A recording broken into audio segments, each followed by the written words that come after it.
سوزی، ہیلی اور شینا ساتھ میں مل کر بھوت بنگلے کی سیر کر کے آئی تو وہاں کے قصے کہانیاں لیزا کو بھی سنانے لگی۔ سچ میں بہت ہی پراسرار جگہ ہے، تم بھی ہمارے ساتھ چلو، تمہیں بڑا مزہ آئے گا، شینا پرجوش لہجے میں بولی۔ نہیں بھائی، مجھے تو ڈر لگتا ہے، اور پھر ویسے بھی میرا دل بہت کمزور ہے، میں بالکل بھی نہیں جاؤں گی، لیزا نے صاف انکار کر دیا۔ اب چلو بھی لیزا، وہ جگہ ایسی بھی کوئی ڈراؤنی نہیں ہے، سوزی نے سمجھاتے ہوئے کہا، اور ویسے بھی جب ہم ساری اکٹھی ہو جائیں گی تو ڈر نہیں لگے گا۔ ہیلری نے بھی اسے سمجھایا۔ پہلے تو لیزا منع کرتی رہی، لیکن پھر ان کی ضد کے آگے ہتھیار ڈال دیے گئے اور چلنے کے لیے وہ رضامند ہو گئی۔ اس وقت وہ چاروں بھوت بنگلے کے باہر کھڑی تھی۔ دوستو، مجھے بڑا ڈر لگ رہا ہے، لیزا نے ایک بار پھر کہا تو ان تینوں نے اس کا ہاتھ کھینچا اور اسے اندر لے گئی، اور بہت کم روشنی تھی، اندھیرا زیادہ تھا۔ وہ لوگ تھوڑا آگے چلی تو ایک سرکٹا بھوت ان کے سامنے ہاتھ میں کلہاڑی لیے آ کھڑا ہوا۔ لیزا سمیت ان سب نے چیخ ماری اور جلدی سے آگے بڑھی۔ لیزا کی طبیعت وہاں کے بھوت دیکھنے سے خراب ہو رہی تھی، اس کا سانس پھولنے لگا، اور پھر اس نے اپنا دل دونوں ہاتھوں سے پکڑ لیا اور زمین پر بیٹھتی چلی گئی۔ ان تینوں کو تھوڑا آگے چل کر محسوس ہوا کہ لیزا ان کے ساتھ نہیں ہے۔ ارے لیزا کہاں رہ گئی؟ سوزی نے دریافت کیا، اور پھر وہ تینوں واپس پیچھے آئی تو لیزا کو زمین پر گرا ہوا پایا۔ کیا لیزا؟ وہ تینوں ایک ساتھ بولی۔ میری طبیعت ٹھیک نہیں ہے، لیزا نے کہا۔ تم نے اپنی دوائی کھائی؟ شینا نے پوچھا۔ ہاں، لیکن پھر بھی طبیعت سنبھلنے میں نہیں آ رہی، لیزا نے بتایا۔ ہم سے غلطی ہوئی ہے، ہمیں اسے یہاں لانا نہیں چاہیے تھا، ہیلری متفکر لہجے میں بولی۔ ایسا کرتے ہیں، کسی کو بلا کر لیتے ہیں، سوزی نے کہا۔ اور ہیلری کسی کو بلانے چلی گئی۔ جب تھوڑی دیر تک وہ واپس نہ آئی تو شینا کو لیزا کی فکر ہونے لگی، اور وہ اسے تسلی دے کر خود بھی وہاں سے ان دونوں کو ڈھونڈنے چل پڑی۔ ذرا سی دیر میں وہ تینوں اسکول ٹیچرز کے ساتھ واپس لوٹ کر آئی، مگر اس جگہ لیزا نہیں تھی۔ ارے لیزا کہاں چلی گئی؟ ہیلری نے حیرت سے دریافت کیا۔ لیزا کہاں ہو تم؟ شینا نے آواز دے کر پوچھا، لیکن جواب میں بالکل خاموشی تھی۔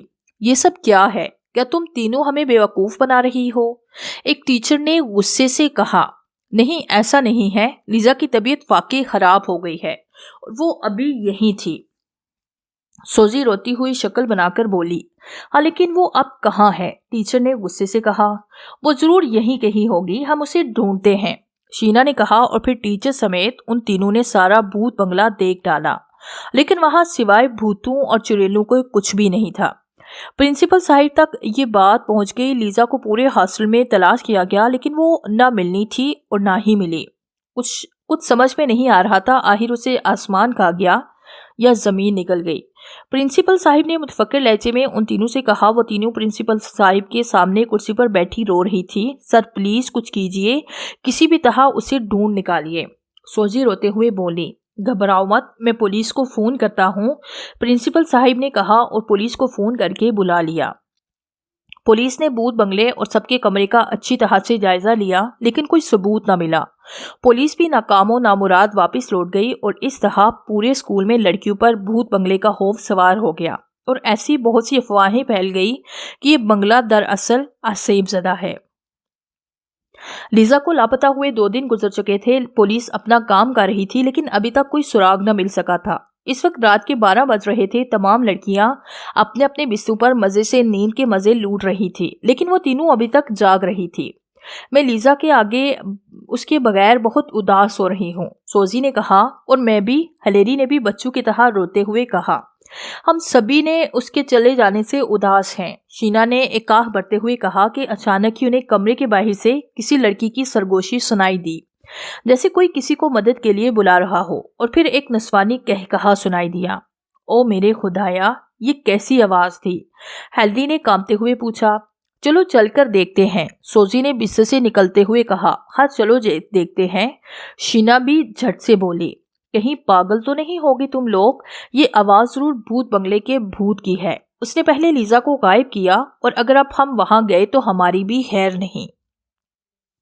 ہیلی نے انہیں روکا، لیکن انہوں نے اسے نظر انداز کر دیا اور اسے بھی اپنے ساتھ لے کر بھوت بنگلے تک آ گئی۔ آوازیں وہیں سے آ رہی تھی۔ وہ تینوں ڈرتے ڈرتے اندر داخل ہوئی۔ اندر بہت معمولی سی روشنی تھی، اسی لڑکی کی پھر کہا لگانے کی آواز سنائی دی۔ وہ تینوں بری طرح سے سہم گئی۔ کون ہے؟ باہر آؤ، ہم تم سے نہیں ڈرتے، سوزی نے ہمت کر کے اس آواز کو للکارا۔